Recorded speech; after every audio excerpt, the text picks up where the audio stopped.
Hi everyone, welcome back to the channel. It's me Ashish.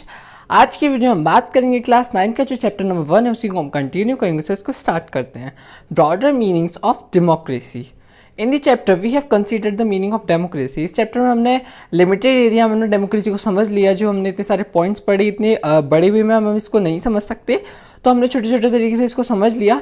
This way of defining democracy helps us to identify a clear set of minimal features and democracy must have. ये आपको किसी मदद करेगा, आपको democracy को जानने में मदद करेगा। ये आपने एक बहुत छोटी सी चीज़ पढ़ी है अभी डेमोक्रेसी के बारे में, ये एक बहुत बड़ी है। तो आपने इतना सब कुछ पढ़ लिया कि आपको एक बेसिक नॉलेज हो गई है अभी डेमोक्रेसी की। The most common form that democracy takes in our times is that of representative democracy.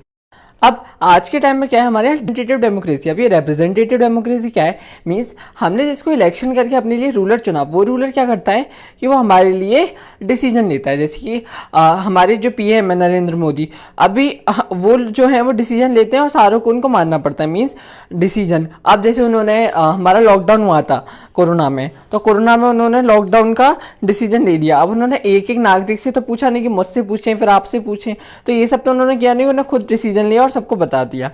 You have, तो इसे क्या कहते हैं? Representative democracy. मीन्स जो रिप्रेजेंटेटिव हम चुनते हैं वो हमारे लिए डिसीजन लेता है।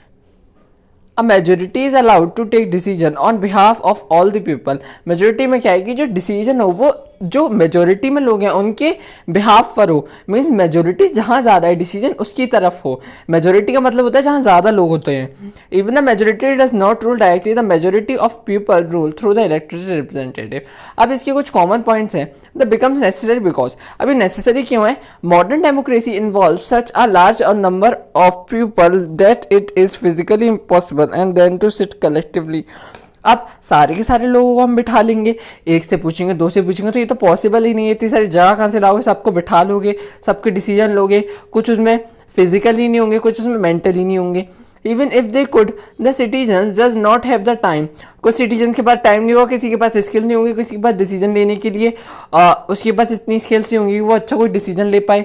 तो इसकी वजह से क्या होता है, जो हमारा रिप्रेजेंटेटिव हम जिसको चुनते हैं वो डिस्कशन करता है और हमारे लिए डिसीजन लेता है। This gives us the clear minimal understanding of democracy. ये हमें क्या है, अभी हमें एक बेसिक नॉलेज होगी डेमोक्रेसी की। This clarity helps us to distinguish. अभी हमें क्या डिस्टिंग्विश करने में हेल्प करती है? डेमोक्रेटिक कंट्रीज कौन सी हैं और नॉन डेमोक्रेटिक कंट्रीज कौन सी हैं, ठीक है। But it does not allow us to distinguish between a democracy and a good democracy. But ये हमें किसके लिए अलाउ नहीं करती? डेमोक्रेसी और गुड डेमोक्रेसी में डिफरेंस करने के लिए। Sometimes we use democracy for organisation other than the government, ठीक है। अब ये कुछ पॉइंट है, इन स्टेटमेंट्स को रीड करके हम पता करेंगे कि कहाँ डेमोक्रेसी है और कहाँ नहीं है। We are a very democratic family. मेरी फैमिली जो है वो बहुत डेमोक्रेटिक है। मीन्स सारे लोग बैठते हैं, सबके ओपिनियंस लिए जाते हैं और क्या होता है, सबका अपना अपना पॉइंट ऑफ व्यू देते हैं, वो तब जाके एक डिसीजन निकल कर आता है मेजोरिटी के हिसाब से। When a decision has to taken all sit together, यही चीज़ है। Second, it don't like teachers who are don't allowed to speak in the ask question. मुझे वो टीचर्स पसंद नहीं है जो हमें क्लास में खड़े होकर हमसे क्वेश्चन नहीं पूछ रहे थे। मीन्स जो मेरी क्लास है वो डेमोक्रेटिक नहीं है। One leader and his family members decide everything in this party, how can we talk of democracy? इससे आपको क्या चीज़ समझ में आती है कि डेमोक्रेसी जो हम अपने एवरीडे लाइफ में भी देख रहे हैं। जैसे आपके घर में कोई डिसीजन होता है, सब लोग बैठते हैं, आपके पापा बैठते हैं, मम्मी बैठती हैं, आपके बड़े बड़े भाई बहन होते हैं वो बैठते हैं। मीन्स पापा बोलते हैं वो बात, फिर आपकी मम्मी बोलती है, तो उसमें एक मेजर डिस्कशन होता है, तब जाके एक आपकी डिस्कशन होकर आता है, तो आपकी वो चीज़ कन्फर्म हो जाती है। ऐसे टीचर्स, अब टीचर से स्टूडेंट जब क्वेश्चन पूछ रहा है, तो अगर टीचर उसको पूछ नहीं देगी, वो स्टूडेंट शांत बैठा है, टीचर उसको पूछने का अधिकार नहीं दे रही, तो वो क्या हुआ? डेमोक्रेटिक नहीं हुई। This ways of using the word democracy go back to the basic sense of the method to taking decision. Democratic decision involves consultation. Democratic decision में क्या होता है? कंसल्टेशन होता है, डिस्कशन होता है। Those who are not powerful have the same say in taking the decision are those who are powerful. This can apply to a government or family, है ना, अंदर ऑर्गेनाइजेशन। ये क्या होता है? गवर्नमेंट पे भी अप्लाई होता है, फैमिली पे भी अप्लाई होता है। Thus, democracy is also a principle can be applied in any sphere of life. Democracy एक ऐसा प्रिंसिपल है जिसको आप एवरीडे लाइफ में एज वेल एज गवर्नमेंट उसको आप कहीं भी अप्लाई कर सकते हो। Sometimes we use the word democracy not to describe any existing government but to set up ideal statement of democracy.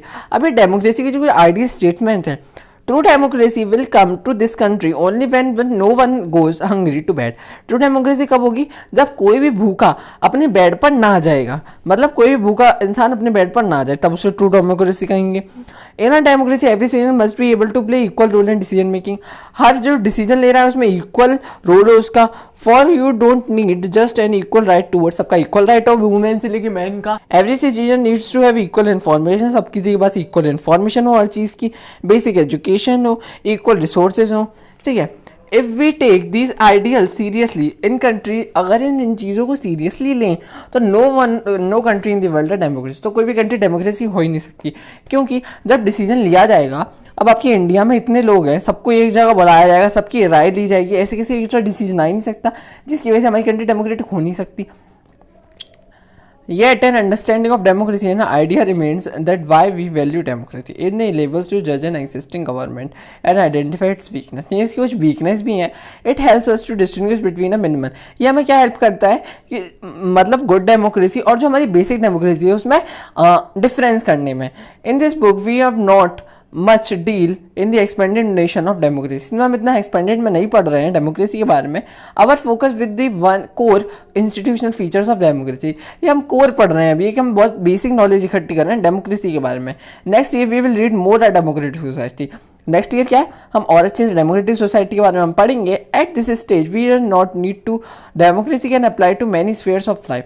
Democracy क्या है, बहुत हमारी लाइफ में बहुत अप्लाई होती है, किस तरीके से अप्लाई होती है, डिसीजन लेने में, कंसल्टेशन करने में। This most common form of democracy today we are elected representative. Common form कौन सी है अभी? इलेक्टेड रिप्रेजेंटेटिव, जो हमारे डिसीजन लेते हैं, क्या कॉमन फॉर्म है। ये आपके MCQ में भी आ सकता है।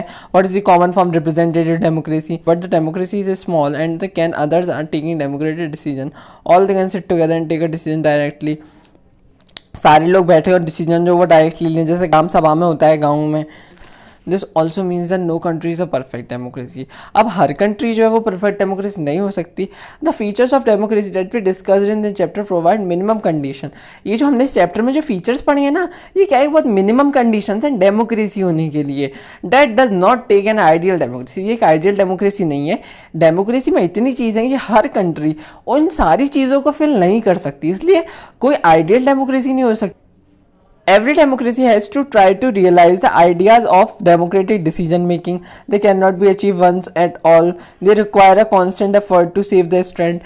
इस पे हमें constant effort करना पड़ेगा इस पर, ठीक है। What we do as the citizens can difference in making our country more or less democratic. इससे हमारी कंट्री को more democratic बनाना होगा। This is the strength of the weakness of the democracy. The fate of the country depends not just the rulers. हमारी जो country है वो किस पर डिपेंड है? रूलर्स पर। मीन्स वो डिसीजन लेंगे, but mainly what we are citizens do. Means हमारी जो कंट्री है उसमें रूलर्स का इक्वल नहीं है कि वो जब डेमोक्रेसी बनाएगा तो तभी डेमोक्रेसी होगा। डेमोक्रेसी हमारे ऊपर भी अप्लाई होती है। This can be distinguished from other government. ये क्या अदर गवर्नमेंट से अच्छी है, लाइक मोनार्की से अच्छी है, डिक्टेटरशिप से अच्छी है, वन पार्टी रूल से अच्छी है। जो हमारी डेमोक्रेसी है और फॉर्म से अच्छी है, जैसे मोनार्की से अच्छी है, राजा से, राजा का जब मन आया उसने जेल में डलवा दिया, कुछ भी करवा दिया। यहाँ पर डेमोक्रेसी है, हर किसी को अपना बोलने का अधिकार है, वन पार्टी रूल नहीं है। इस चैप्टर में हमने थोड़ी बेसिक नॉलेज पढ़ ली डेमोक्रेसी की, वाई डेमोक्रेसी की ज़रूरत क्यों है और क्या क्या होते हैं, उसके फीचर्स क्या होते हैं। So I hope you all like my explanation. अगर अच्छा लगा हो तो चैनल को लाइक कीजिए, शेयर कीजिए and don't forget to subscribe to my channel. Thanks for watching my video. अब हम मिलेंगे इसके नेक्स्ट पार्ट में।